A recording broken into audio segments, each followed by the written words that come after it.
Baik, Bismillahirrahmanirrahim. Assalamualaikum warahmatullahi wabarakatuh. Waalaikumsalam. Waalaikumsalam warahmatullahi. Oke, selamat sore, salam sejahtera untuk kita semuanya. Mohon izin ya, saya mau lihat sedikit paparkan contoh riset yang saya sendiri buat ya untuk disertasi saya di UIN dari Hidayatullah Jakarta. Pendekatannya kualitatif kuantitatif ya. Seperti apa sih pendekatan kualitatif kuantitatif gitu? Ini contoh real, ini belum saya ubah-ubah, ini masih yang awal. Jadi saya ingin mengetahui gitu ya, praktek keuangan mikro itu seperti apa gitu ya, keuangan mikro itu seperti apa. Waktu itu saya ambil lokus di Aceh gitu ya, karena waktu itu yang paling banyak praktek keuangan mikro syariah itu di Aceh itu. Walaupun kemudian oleh dosen penguji diminta Indonesia gitu. Ya akhirnya saya ganti.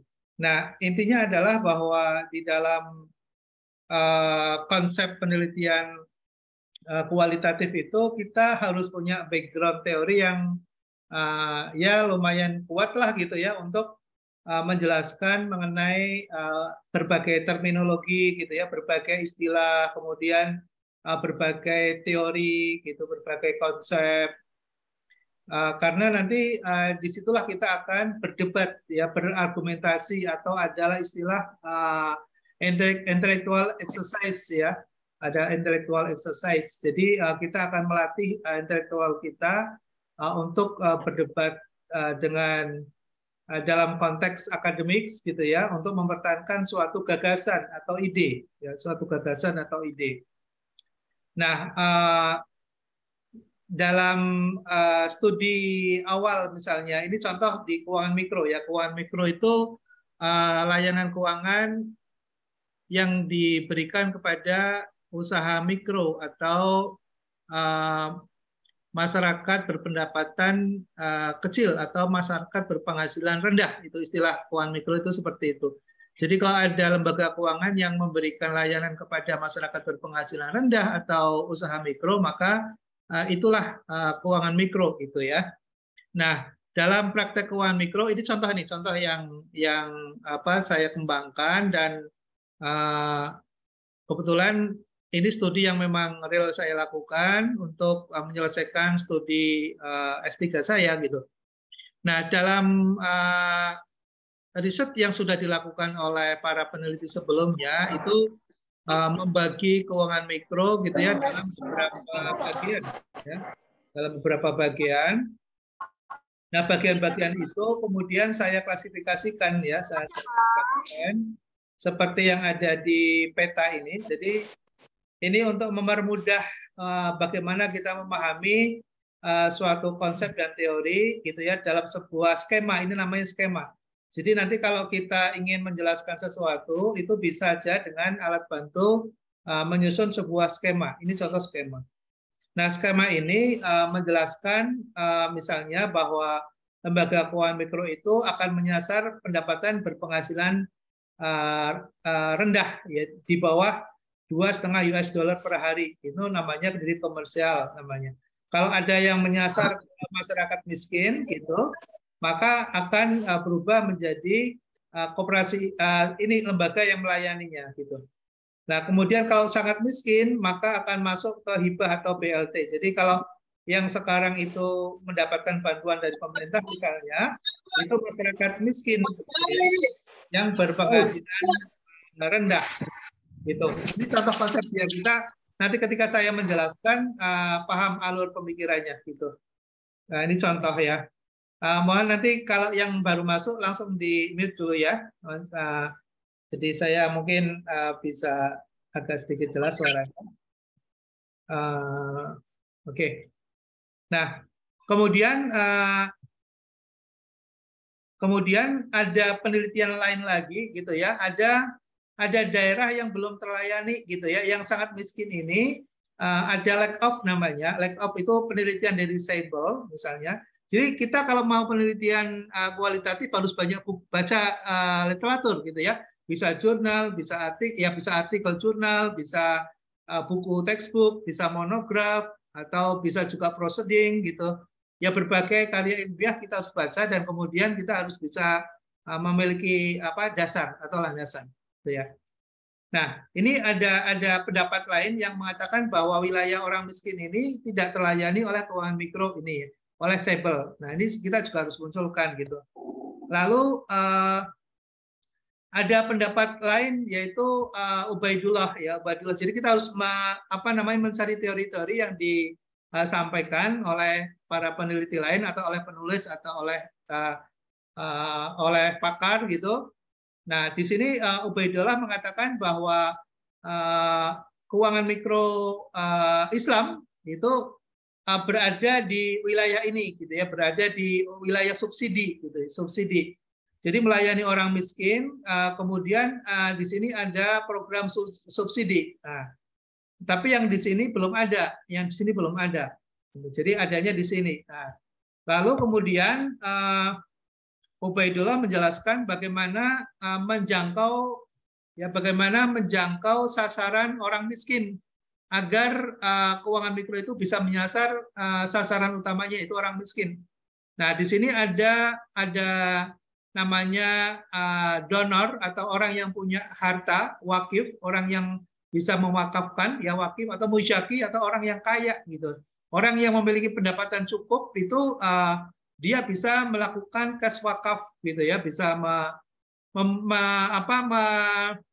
melepaskan sebagian hartanya gitu ya untuk wakaf gitu ya. Ada zakat juga, zakat yang bisa dimasukkan ke sini gitu. Nah, ini nanti akan disalurkan dalam bentuk micro saving, dalam bentuk mikro takaful atau asuransi mikro. Nanti di sini akan adanya self help group economic tip athlete, jadi akan membantu kelompok-kelompok yang aktif secara ekonomi agar dia bergerak ya, agar orang-orang miskin itu tidak hanya menerima bantuan saja, tapi dia bergerak secara aktif ya.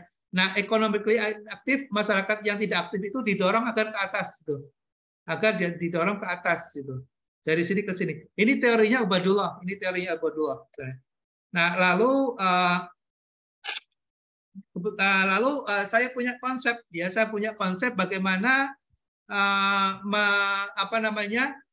mengukur atau bisa mengidentifikasi bahwa suatu lembaga yang menyebut dirinya keuangan mikro itu adalah syariah gitu. Apakah kemudian kalau ditempel kata-kata syariah akan menjadi syariah dengan sendirinya gitu ya? Atau ada lembaga juga yang mungkin tidak menempel dengan kata syariah, tapi dia berpraktek prinsip-prinsip syariah. Nah, ini suatu tantangan. Jadi beberapa teori mengatakan bahwa keuangan syariah itu non riba ya, non riba. Nah, kalau kemudian tidak ada kata-kata riba, tidak ada kata-kata interest misalnya, apakah kemudian dengan sendiri akan menjadi syariah? Atau sebaliknya, ketika dia menempelkan kata-kata syariah, maka berarti dia sudah menggunakan prinsip syariah. Nah, ini jadi tantangan ya. Makanya kadang kita sering melihat gitu, ada misalnya bank yang menamakan dirinya syariah, tapi ternyata prakteknya tidak syariah misalnya. Nah, lalu alat ukurnya apa? Nah, itu tantangannya menjadi pertanyaan besar yang kemudian kita harus bisa menguji prinsip-prinsip apa sih yang kemudian kita bisa mengukur dan mengidentifikasi bahwa suatu lembaga keuangan itu adalah syariah atau tidak syariah. Nah, disitulah yang kemudian kita melakukan sebuah riset dengan menggunakan pendekatan kualitatif ya. Kemudian pendekatannya adalah fenomenologi ya. Jadi lalu populasi dan sampel yang kita akan riset itu adalah lembaga keuangan mikro. Lembaga keuangan mikro atau LKM. Nah, sampelnya adalah purposive sampling. Jadi kita memang akan mencari sampel yang sudah sesuai gitu ya dengan tujuan kita, yaitu tujuannya adalah untuk melakukan pengujian terhadap lembaga keuangan mikro yang mengatakan dirinya adalah syariah. Ya, misalnya koperasi syariah misalnya. Apakah kalau kemudian dia menggunakan kata-kata koperasi syariah dengan sendirinya akan menjadi syariah, nah, gitu sudah. Itulah yang kemudian kita ingin mendapatkan indikator-indikator itu, gitu ya.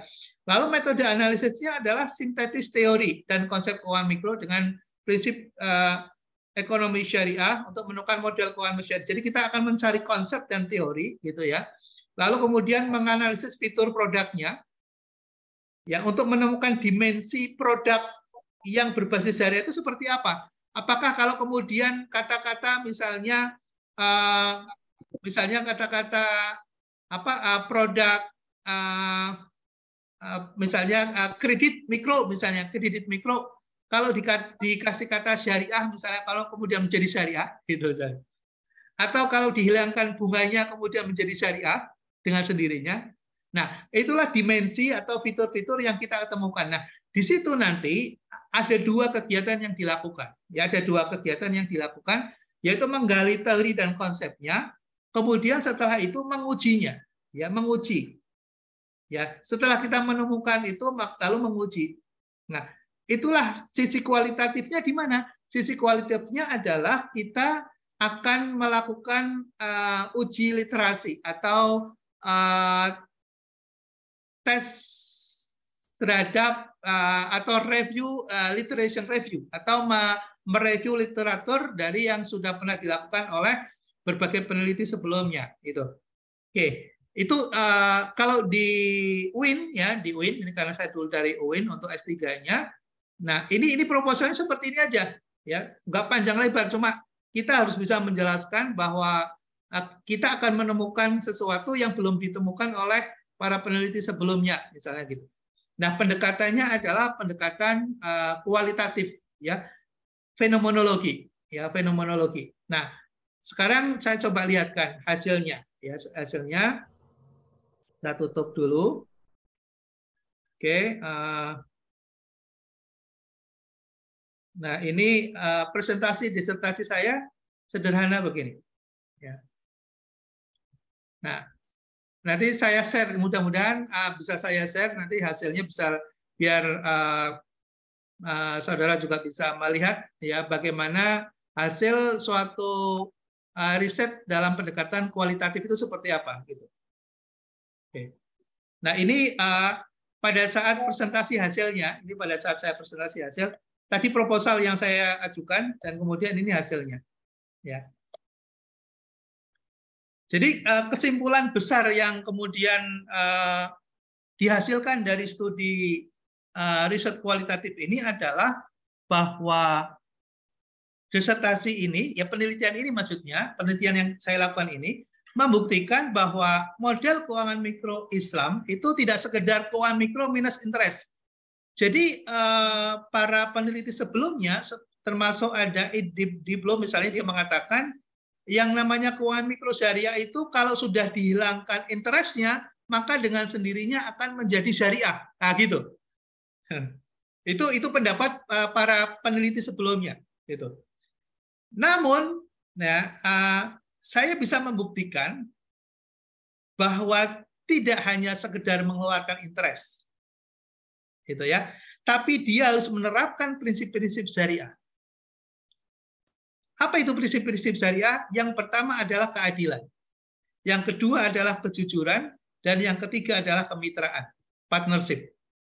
Ya, jadi justice, ya, kemudian honest dan partnership. Nah, lalu kemudian setelah itu saya comparing, ya, saya comparing apa perbedaan dan persamaan dengan para komunitas akademik yang lain yang memiliki pendapat.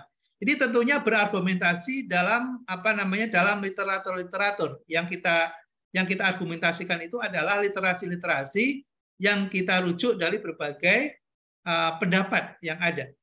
Gitu. Nah, di situ misalnya kayak Edip Smulo tadi mengatakan dia punya suatu disertasi yang dia mengatakan bahwa keuangan syariah itu ketika ada keuangan konvensional dilepaskan interestnya atau ribanya maka menjadi syariah. Itu pendapatnya Edip Smulo. Lalu ada Abdul Ghafur, dia mengatakan interest free commercial banking, dia mengatakan bahwa dengan mengeluarkan interest, maka bank akan menjadi syariah. Sama pendapatnya dengan Edip Semolo, gitu ya misalnya. Nah, kemudian ketidakbenaran pendapat peneliti tersebut, ya saya mengatakan bahwa yang pertama adalah bahwa keuangan mikro yang Islami itu adalah ketika dia menggunakan akad-akad atau skema syariah. Ya. Kemudian yang kedua, peneliti kedua tadi yang kita sebut di atas itu, dia mengatakan bahwa sistem perbankan konvensional itu dapat diislamkan dengan mengeluarkan interestnya.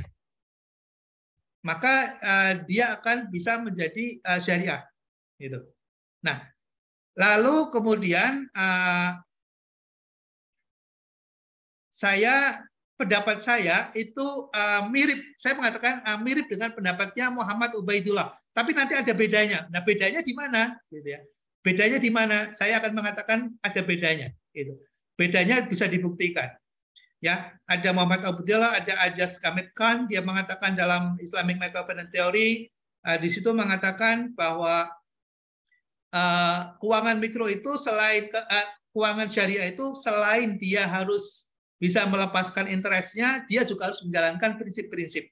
Nah, cuma prinsip-prinsipnya itu tidak dijelaskan oleh Ajaz Ahmed Khan maupun oleh Muhammad Ubaidullah. Nah, barulah temuan saya dalam penelitian ini adalah itu bahwa dengan meniadakan bunga, kemudian ketika kemudian dia, yang pertama adalah temuannya, ternyata hasil penelitian empiris yang saya lakukan itu ternyata keuangan itu sudah ada sejak zaman awal Islam itu muncul gitu. Di situ transaksi-transaksi perdagangan dan keuangan sudah berjalan. Nah, jalannya seperti apa, prakteknya seperti apa, disitulah yang kemudian saya tulis ya dengan menggunakan manuskrip-manuskrip yang sudah ditulis oleh para peneliti sebelumnya. Lalu kemudian di situ juga ternyata konvensional itu mereduksi nilai-nilai atau prinsip-prinsip keadilan, mereduksi nilai-nilai kejujuran, dan mereduksi nilai-nilai kemitraan. Jadi memposisikan antara pihak kapitalis atau pemilik modal dengan pihak counterpartnya, dengan pihak kalau kita bilang sekarang nasabahnya itu berbeda ya. Ini adalah pemilik modal gitu ya, bank itu pemilik modal. Di sini tidak ada equality ya, tidak ada equality, bukan kemitraan, tapi ini pihak yang kemudian membutuhkan. Jadi mana saya butuh modal gitu. Nah, lalu kemudian bentuknya adalah intervensi yang sangat kuat antara si pemilik modal dengan yang diberikan modal. Nah, dalam konsep Islam itu harus ada kemitraan. Nah, partnership gitu. Nah, disitulah yang kemudian saya temukan itu, kemudian kita uji. Nah, lalu kemudian setelah saya temukan itu, kemudian saya uji ya, indikator-indikatornya saya temukan, lalu kemudian saya uji. Nah, mengujinya menggunakan pendekatan kuantitatif.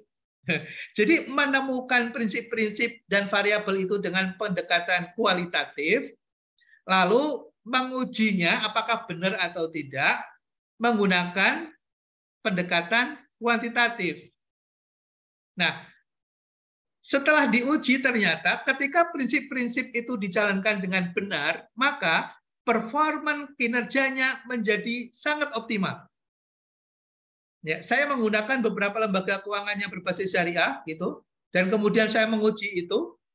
Ternyata lembaga keuangan yang menerapkan prinsip-prinsip itu dengan benar, dia kinerjanya bagus.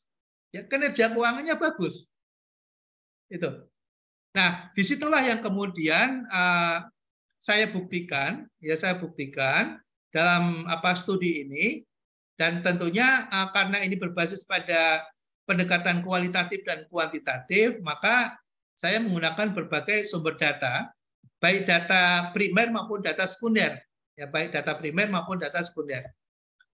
Nah, analisisnya saya menggunakan analisis kualitatif ya, dengan menggunakan pendekatan fenomenologi untuk menemukan prinsip-prinsip tadi, sehingga menghasilkan variabel-variabel yang bisa diukur ya, menghasilkan variabel-variabel yang bisa diukur, Nah, untuk mengukurnya, saya menggunakan pendekatan kuantitatif. Ini yang nomor 2 ini, pendekatan kuantitatif.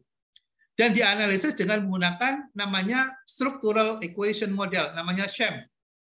SHAM itu adalah program yang bisa diolah dengan menggunakan LISREL. Nah, LISREL ini ada beberapa versi. Nah, makanya, saudara sekalian, untuk melakukan studi pendekatan ekonomi, itu tidak cukup hanya pendekatan kualitatif. Karena kalau kualitatif itu adalah pendekatan untuk ilmu-ilmu sosial, ya ilmu-ilmu sosial. Jadi kita harus bisa bicara dengan angka, ya harus bicara dengan data dan angka. Nah, disitulah yang menjadi tantangan kita nanti dalam menyelesaikan tesis itu. Nah, ini coba saya lihatkan contoh ya, contoh dari yang sudah saya susun itu dengan pendekatan kualitatif dan kuantitatif. Akhirnya saya bisa mendapatkan 2 judul buku ya dari hasil studi itu. Dari hasil studi itu ya, yang pertama jadi buku yang berjudul kok nggak muncul ya. Oke, nanti mungkin saya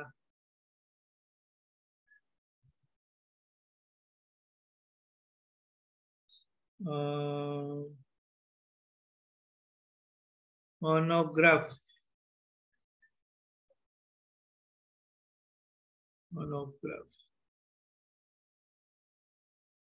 Oke, monograf.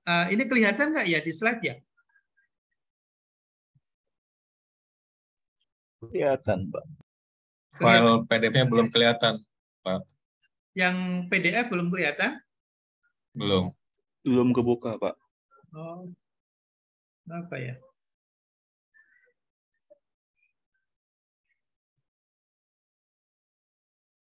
Ini kelihatan nggak ya? Sudah, Kelihatan, Pak. Pak. Sudah, Pak. Oke. Kelihatan. Terima kasih. Nah, ini monograf. Monograf itu hasil studi riset yang dijadikan buku, namanya monograf. Ya, namanya monograf. Ini monograf saya yang saya jadikan buku untuk pendekatan kuantitatif, yang pendekatan kuantitatif. Jadi saya punya 2 buku dari hasil disertasi itu. Buku yang kemudian menghasilkan namanya Pengantar Keuangan Mikro Syariah dengan analisis struktural model keuangan mikro Islam. Nah di sini ini contoh ya. Nanti saya share nggak apa-apa. Saya share nanti buku ini. Nah kita mau lihatkan ini namanya monograf. Jadi sama seperti kita buat riset ya. Ada abstraknya juga ini ya. Ada abstraknya. Seperti kita buat riset, karena memang ini adalah disertasi yang saya pisahkan antara pendekatan kualitatif dengan kuantitatif. Ini yang pendekatan kuantitatif. Ini yang pendekatan kuantitatif. Nah, di sini apa saja? Ya, seperti studi biasa ya, dari latar belakang. Nanti kita bisa baca. Ini ya, kemudian menemukan variabel, ini ya, menemukan variabelnya. Kemudian kita bahas dengan menggunakan analisis struktural. Ya, ini ada analisis strukturalnya. Lalu kita uji dengan menggunakan uji SHAM namanya. Ya, Structural Equation Model. Nah, ini ada contoh-contoh juga cara mengujinya dan instrumen yang digunakan. Oke, ya, ini nah, ini di proses awal ini kita melakukan kajian literatur. Ya, mungkin nanti bisa dilihat kalau saya share nanti. Lalu kemudian mencari populasi, mencari sampel gitu ya. Kemudian kita survei. Ya, kemudian kita kumpulkan data. Lalu kita pengujian instrumen kita uji dulu, ya.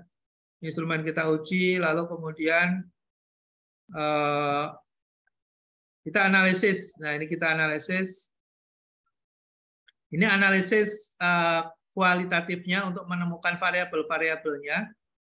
Untuk menemukan variabel-variabelnya kita cari. Nah, kemudian ketemulah variabel-variabel itu. Nah, ini variabelnya nanti akan ketemu. Ini variabel jaminan, variabel akad, variabel. Oke, nah setelah ketemu kemudian dibahas ini, ada analisisnya di sini.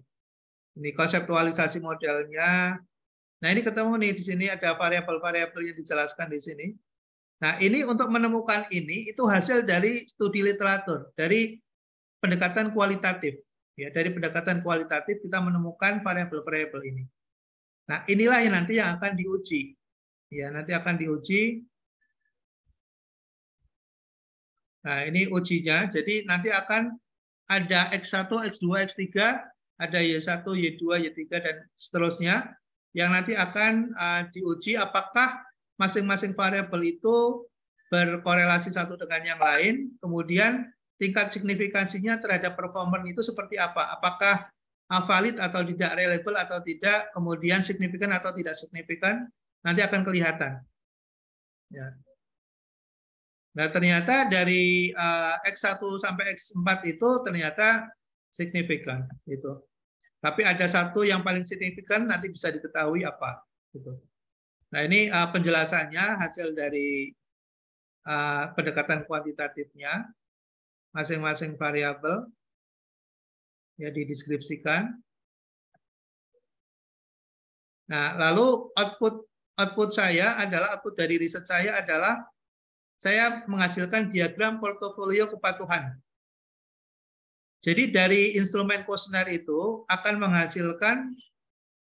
menghasilkan apakah lembaga keuangan yang kita assess itu sebetulnya masuk lembaga keuangan biasa, bukan syariah. Walaupun namanya syariah, tapi ternyata prakteknya bukan syariah. Ataukah justru dia lembaga amal seperti Basnas?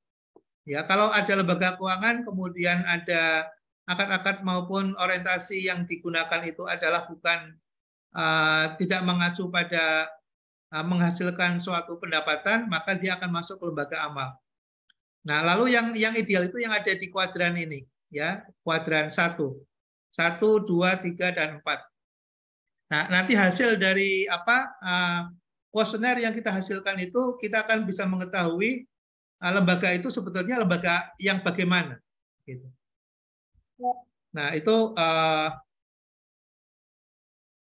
itu hasil dari disertasi yang saya lakukan. Ya, ini pengujiannya.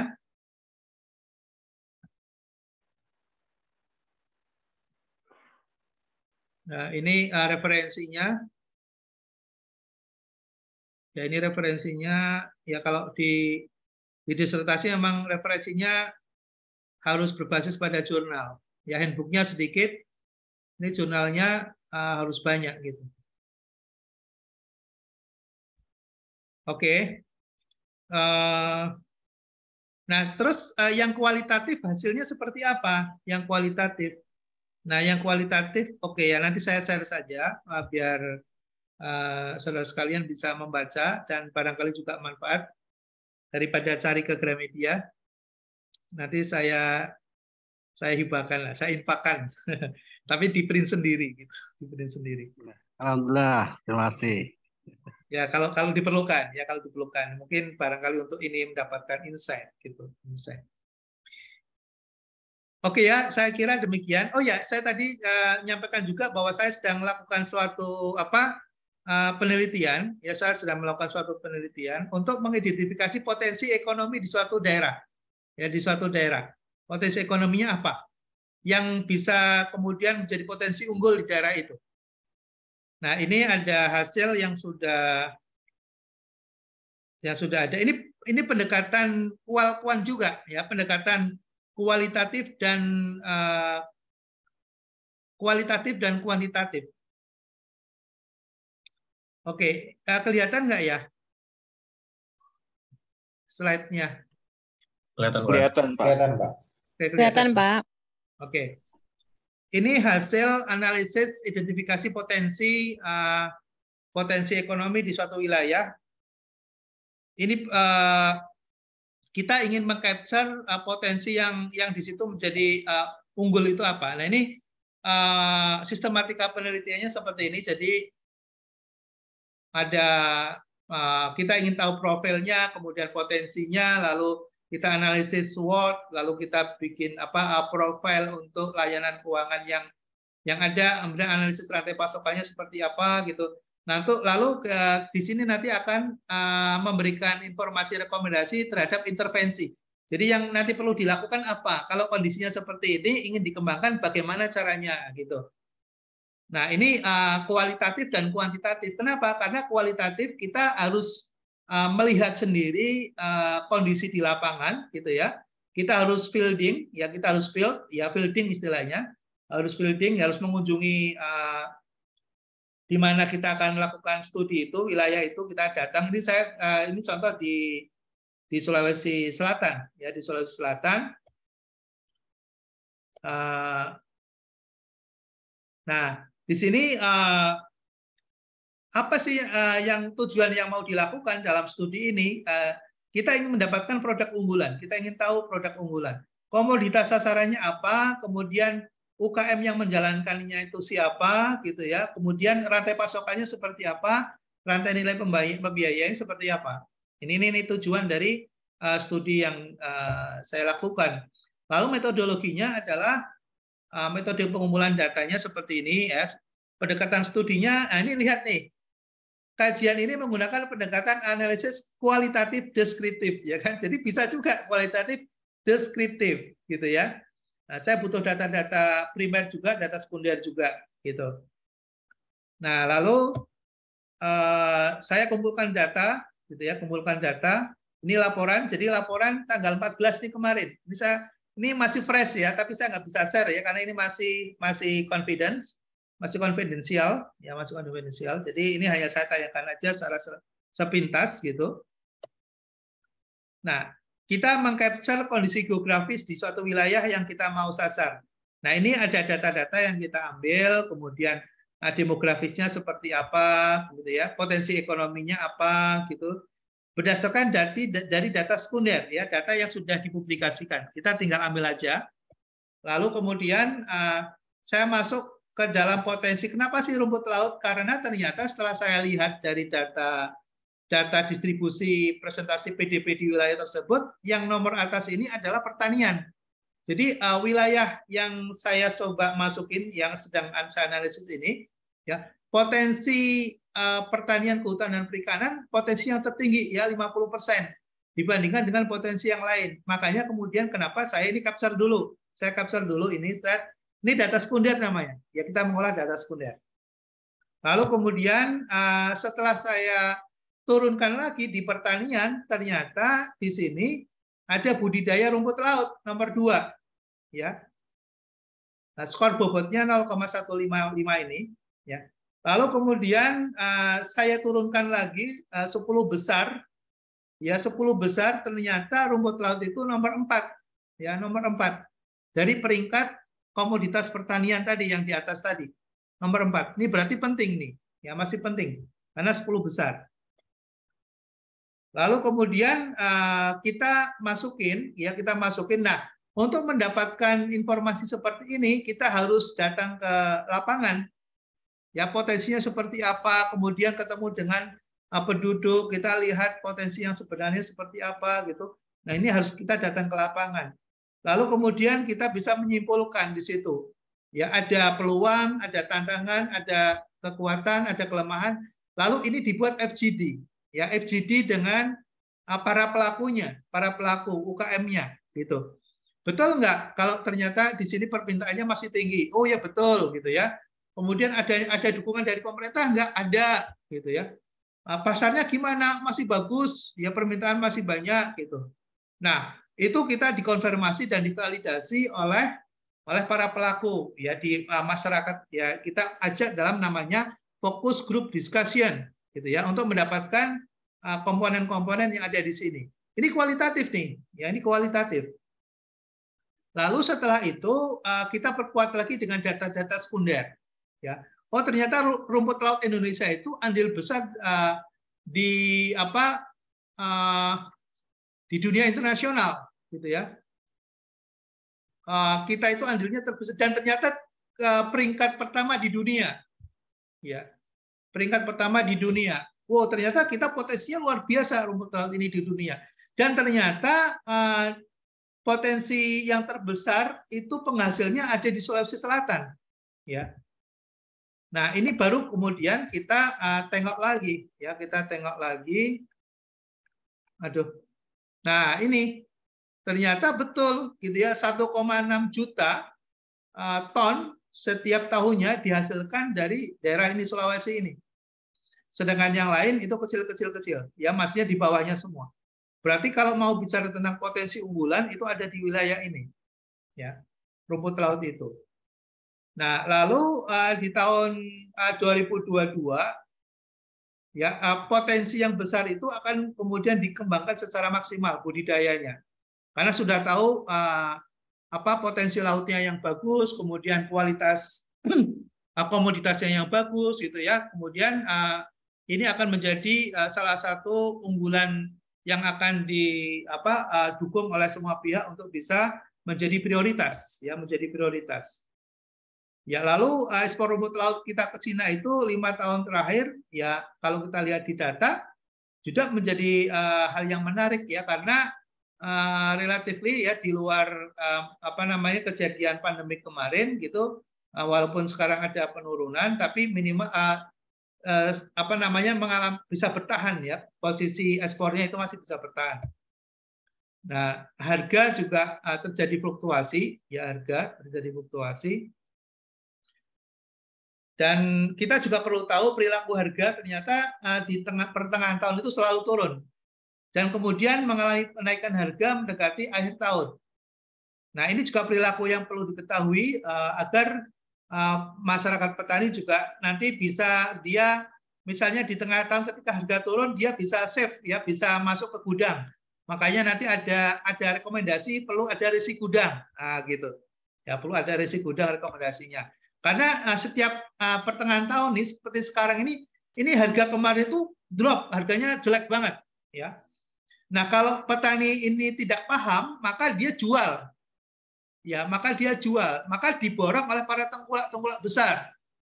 Lalu nanti yang menikmati ketika harga bagus adalah para tengkulak besar. Itu. Nah, ini juga kemudian kita analisis SWOT, ya. Analisis SWOT. Analisis SWOT ini pendekatan sudah mulai kuantitatif nih, ya, karena kita akan melakukan kuantifikasi. Ya, kita akan melakukan kuantifikasi. Ya, ada SWOT, ya, kita buat. Kita tahu faktor internal dan eksternalnya, lalu kemudian kita lakukan pembobotan, kita rating, dan kita bisa dapatkan angka. Oke, ya. Saya nggak perlu menjelaskan teknisnya karena saya yakin saudara sekalian sudah sangat paham dengan SWOT ini. Ya, prakteknya gimana? Lalu kemudian kita bisa menganalisis yang warna kuning itu apa yang harus dilakukan strateginya. Kalau ada opportunity dan ada strength, lalu strateginya apa yang harus dilakukan nanti oleh pemerintah maupun oleh para petani, gitu ya, agar dia bisa ada akselerasi pertumbuhan dan bisa menjaga harga dan tetap bisa mempertahankan pasar. Gimana caranya? Nah, ini strateginya di sini. Ya, mendapatkan mitra off-taker baru, misalnya membuka marketing agent di luar negeri, misalnya kerjasama dengan pemerintah, dengan KKP, misalnya. Ya, lalu kalau dia ada opportunity tapi ada kelemahan, apa yang dilakukan? Penggunaan teknologi untuk menutup kekurangan itu, misalnya. Lalu capacity building, gitu ya, memperkuat para petani itu keterampilannya agar bisa mengolah rumput laut secara lebih baik. Lalu kalau ada ancaman dengan kelemahan, apa yang dilakukan? Nah, di sini.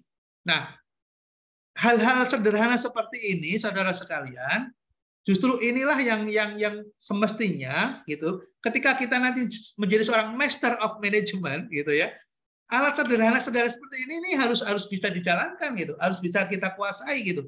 Ya, jangan sampai kita keluar bangga dengan MM-nya, gitu. Tapi mohon maaf, misalnya ternyata kita nggak mampu mengaplikasikan, gitu.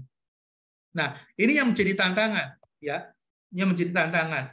Nah, lalu setelah itu ini kita lakukan studi kualitatif lagi. Ya, kita ingin mengetahui siapa sih pelaku UKM yang paling dominan di situ. Ternyata adalah koperasi Kospermindo namanya. Ada koperasi yang kemudian anggotanya ini ratusan, sekarang udah ribuan. Ya. Dan menjadi off-taker untuk rumput laut itu di sana. Ya. Lalu kemudian kita ingin tahu, karena ketika mau melakukan intervensi, maka kita nggak bisa lepas dari pelaku utama ini. Jadi kita harus mengetahui bagaimana sih kelebihan dan kelemahan dari lembaga ini yang menjadi jangkar bagi para petani rumput laut itu, gitu ya. Maka kita dalam ini pakai kuesioner dan wawancara, ya, pakai kuesioner.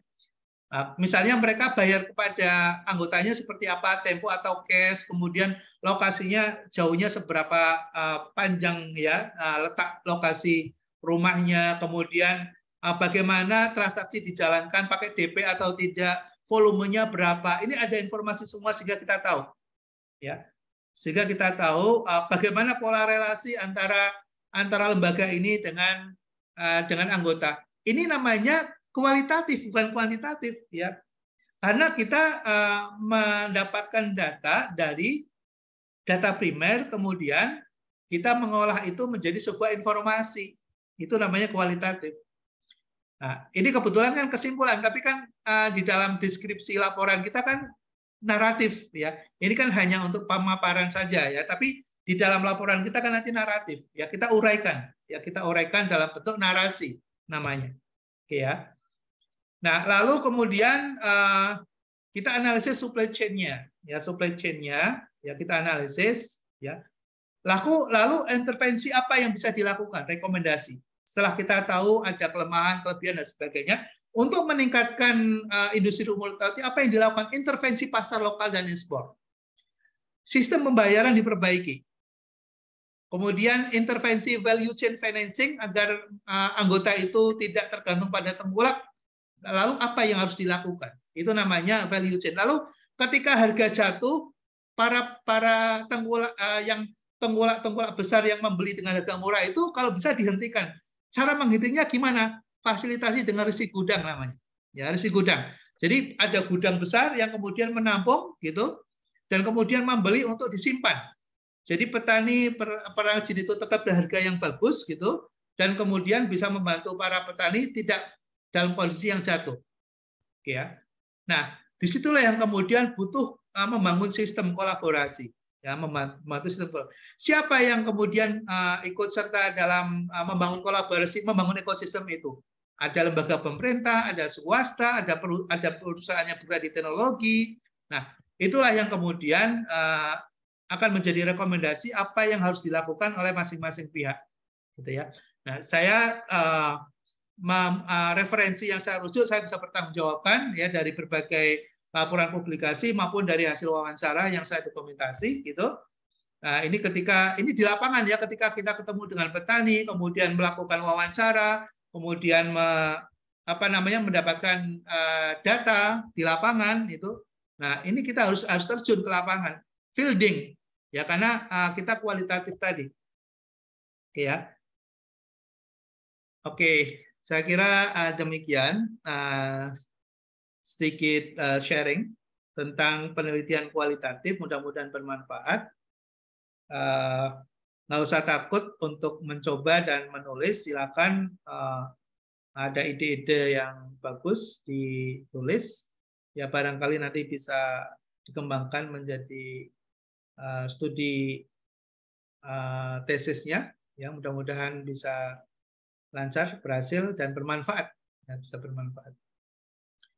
Terima kasih, saudara sekalian. Nggak terasa waktu, kita sudah di jam 4.25, 5 menit lagi kita akan close. Kalau ada pertanyaan, mungkin 1 atau 2, silakan. Izin tanya, Pak. Silakan. Periode waktunya berapa lama itu, Pak, untuk melakukan penelitian tersebut? Ya. Mas Zakaria, berapa lama ya saya melakukan studi yang barusan itu? 3 bulan. Waktu saya butuh 3 bulan. Jadi saya mulai bulan Agustus awal, Agustus, September, ini Oktober di pertengahan, berarti 2,5 bulan selesai. Nah, 2,5 bulan selesai. Tapi enak Mas kalau dengan bekerja dengan NGO besar. 3 bulan saya seperti kerja 1 tahun apa 2 tahun untuk studi kayak gitu, ya, untuk studi kayak gitu. Jadi peneliti itu kalau kita bisa berkomunikasi dengan mereka yang membutuhkan, apakah corporate atau lembaga-lembaga internasional ya macam PBB, ini kan ELO memang dari PBB ya. Itu ya alhamdulillah gitu ya, kita bisa hidup sebagai peneliti ya, kita bisa hidup sebagai peneliti. Ya informasi begitulah ya, 2,5 bulan. Tapi kontrak saya 3 bulan Mas, jadi santai. Saya pekerjaan udah selesai. Itu yang kemarin saya cerita di kelas ini atau enggak ya? Jadi saya itu prinsip gitu ya, kerjaan yang bisa diselesaikan lebih cepat, kita selesaikan lebih cepat. Sehingga nanti ada kepercayaan, ada trust dari yang mendapatkan layanan dari kita gitu. Nah, prinsipnya adalah trust. Kalau ada kepercayaan, maka kita akan diburu, akan dicari terus gitu. Ya, makanya pengalaman saya itu, saya pernah cerita mungkin sedikit pengalaman share gitu. Saya mulai melakukan pekerjaan profesional sebagai peneliti maupun konsultan itu ketika saya S3 itu. Ya, ketika S3 saya selesai, lalu saya masuk ke dunia konsultan ya, dan penelitian dan peneliti. Dari 2010, saya kan lulus tahun 2010 ya. 2010, 2011 saya wisuda itu. Sampai sekarang nggak putus ya nggak putus job gitu ya, nggak putus job. Padahal kan penelitian itu kan kadang cuma pendek ya 3 bulan gitu. Ada yang cuma 2 bulan gitu. Ya, tapi nggak berhenti. Karena apa? Si pemberi project itu pasti akan cerita, Mas. Akan cerita ke temannya, cerita ke lembaga lain gitu. Mereka saling komunikasi. Oh, ini ada nggak ya yang expert di bidang ini gitu. Ada nggak ya? Nah, biasanya akan direkomendasikan. Nah, ketika kita akan menjadi recommended ya bagi pengguna jasa, maka disitulah eksistensi kita bisa terus ya. Tapi biasanya kalau pekerjaan profesional seperti ini tingkat kepasrahan dirinya akan menjadi sangat tinggi. Ya, kita sangat bergantung pada Tuhan karena kita nggak tahu besok ada kerjaan apa enggak. Jadi di situ kita bersyukurnya di situ. Kalau orang yang sudah masuk ke pekerjaan tetap kan nggak mikirin gitu ya, besok kan tetap dapat gaji gitu. Besok lusa tetap dapat gaji gitu ya. Kalau dunia-dunia yang sedang saya geluti ini, kita nggak tahu nih bulan depan ada job apa enggak gitu. Makanya doanya terus gitu. Doanya terus ya Tuhan. Gitu. Berilah kemurahan rezekimu. Oke, mungkin ada yang tanya. 3 bulan kan sudah bisa mulai setahun Pak atau lebih. Ini kontrak 3 bulan 180-an, saya kasih tahu nih. Wah.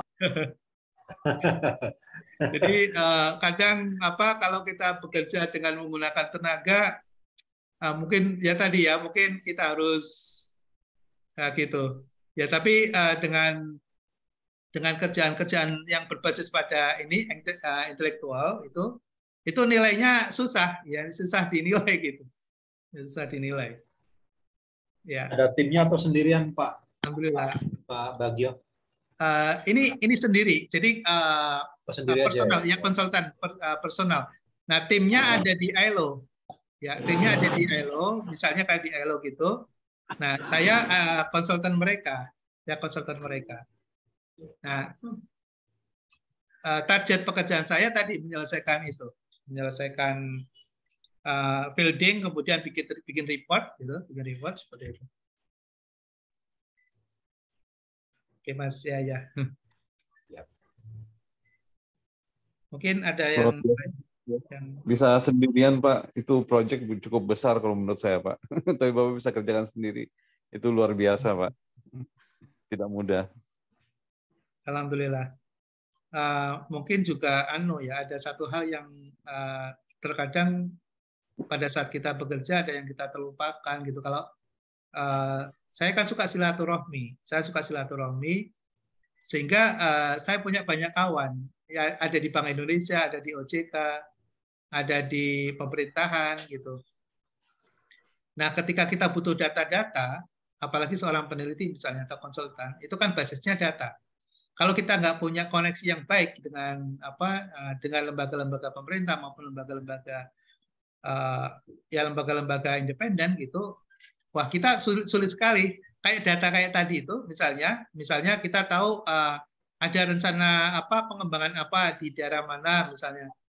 Itu kalau kita harus riset sendiri, artinya mencari data sendiri, kayaknya nonsen ya, susah gitu. Ya susah gitu. Tapi karena kita banyak relasi dan teman, nah disitulah nilai silaturahmi. Makanya kemudian saya semakin yakin saja gitu ya bahwa salah satu hikmah dari silaturahmi itu adalah menambah rezeki. Ini termasuk kita silaturahmi ya di sini ya, silaturahmi juga. Betul, Pak. Ya saya. Ya, Pak, itu saya tertarik, Pak, kegiatan Bapak ini. Menurut saya kalau berhubungan dengan informasi dan data, kalau bagi lembaga internasional itu sangat mahal, Pak, kalau menurut saya pribadi ya. Seperti IMF, mereka melakukan penelitian secara global, tren-tren penduduk dunia sedang tren dalam bidang ekonomi apa, itu biasanya mereka hasil penelitiannya dijual mahal, Pak, ke company-company yang sifatnya internasional seperti Unilever dan lain sebagainya, Pak. Apa benar tuh, Pak Ejin? Iya. Yang saya tahu, setiap hasil studi yang dilakukan itu ada yang open, ada yang close ya. Kalau yang open kan kita bisa akses di setiap mereka punya link web ya, laman itu bisa kita akses. Dan kalau yang mahal atau berbiaya itu biasanya yang dilakukan oleh lembaga-lembaga profesional ya, sebagai lembaga penelitian profesional ya, macam misalnya lembaga LSI misalnya, lembaga survei Indonesia LSI, atau mungkin LSK, lembaga survei konsumen misalnya. Itu mereka berbayar tuh mahal ya, mereka berbayar dan mahal kalau ingin dapat datanya.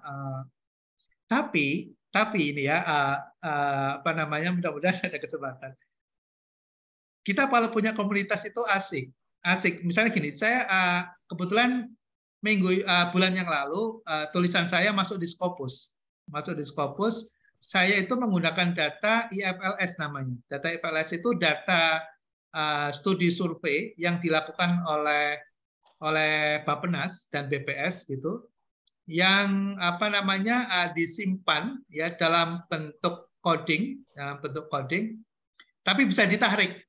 Ya, bisa ditarik dan itu sah, artinya bukan pencurian data, bukan ya, mereka memang membuka diri untuk bisa ditarik. Nah, kalau misalnya kita mau melakukan penelitian tanpa harus survei langsung sendiri, tapi mengambil data dari hasil survei yang sudah dilakukan oleh lembaga-lembaga besar, lembaga pemerintah, itu sangat disukai oleh pengelola atau editor jurnal internasional. Mereka sangat suka karena dan pengalaman saya pribadi, kita nggak bayar kan. Kalau ada ini ya, ada teman-teman gitu, bagi kalau masukin artikel ke jurnal internasional, berapa sih bayarnya gitu? berapa juta atau berapa puluh juta gitu ke Scopus misalnya. Alhamdulillah saya nggak bayar. Ya, alhamdulillah pengalaman saya nggak bayar gitu. Yang Scopus yang memang betul-betul jurnal yang bagus ya, kecuali yang jurnalnya itu istilahnya, ada jurnal ada istilah yang sering dipakai oleh para akademisi, mengatakan jurnal bajakan gitu. Saya bacakan. Oke lah, mungkin itu sharingnya. Nanti buku hasil penelitian disertasi saya nanti saya share. Ya, saya share ke grup untuk jadi sedikit gambaran lah ya. Studi kualitatif itu seperti apa gitu. Nah, dari kualitatif juga bisa dikuantifikasi gitu ya, bisa dikuantitatifkan, bisa. Oke ya, sementara. Oke, Mas Pak Irianto. Terima kasih Bapak Ibu sekalian, saudara-saudara sekalian. Mohon izin ya, kita sampai di sini. Mohon maaf ya kalau ada hal kekurangan dan kesalahan ataupun mungkin ucap tutur kata saya yang tidak berkenan di hati tanpa bermaksud untuk ria atau sombong. Saya hanya ingin menyemangati saja buat teman-teman mahasiswa untuk menulis ya, nggak perlu khawatir, nggak perlu takut. Coba aja di challenge gitu apa yang menjadi keinginan dan suatu gagasan yang kita punya itu untuk barangkali bisa dilanjutkan nanti menjadi tulisan di tesis atau di artikel jurnal nanti. Oke, terima kasih sekali lagi dan mohon maaf. Terima kasih. Assalamualaikum warahmatullahi wabarakatuh. Selamat sore. Waalaikumsalam warahmatullahi wabarakatuh. Selamat sore Bapak. Sehat semua teman-teman. Sehat semuanya. Terima kasih teman-teman. Oke, saya close.